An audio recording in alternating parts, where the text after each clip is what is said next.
Hi అండి. కూరల్లోనే రారాజైన వంకాయ అంటే ఇష్టపడని వాళ్ళు ఎంతమంది ఉంటారు చెప్పండి. కానీ ఆ వంకాయలు మా ఇంట్లో ఇష్టమైనప్పటికీ 3 రోజుల నుంచి వాటిని ఏమీ చేయకుండా అలాగే ఉంచాను. ఎందుకంటారా? ఏముంది, పొద్దున్నే క్యారేజీలు, గుత్తొంకాయ చేద్దామన్నా, వాంగీబాత్ చేద్దామన్నా అస్సలు వీడిపడట్లేదు. పోనీ నైట్ డిన్నర్లోకి ఏదైనా స్పెషల్ చేద్దామంటే నైట్ పూర్తిగా రైస్ని అవాయిడ్ చేసేసారు. ఇక తప్పేదేం లేక వాంగీబాత్ చేయలేకపోయినా సింపుల్గా క్విక్గా అయిపోయే ఈ వంకాయ రైస్ని అయితే ప్రిపేర్ చేసేసాను. నిజం చెప్తున్నానండి, ఇది ఎంత క్విక్గా అయిపోతుందో అంతే టేస్టీగా ఉంటుంది. పర్ఫెక్ట్ లంచ్ బాక్స్ రెసిపీ అనుకోండి.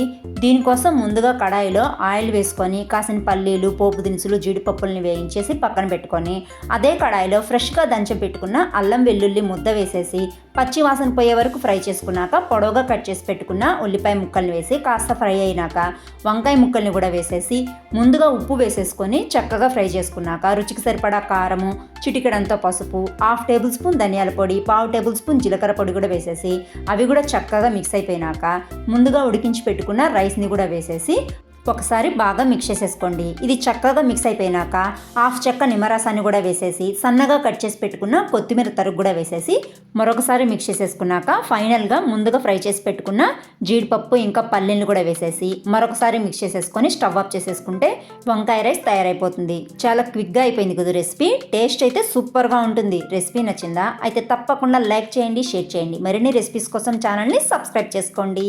Thanks for watching.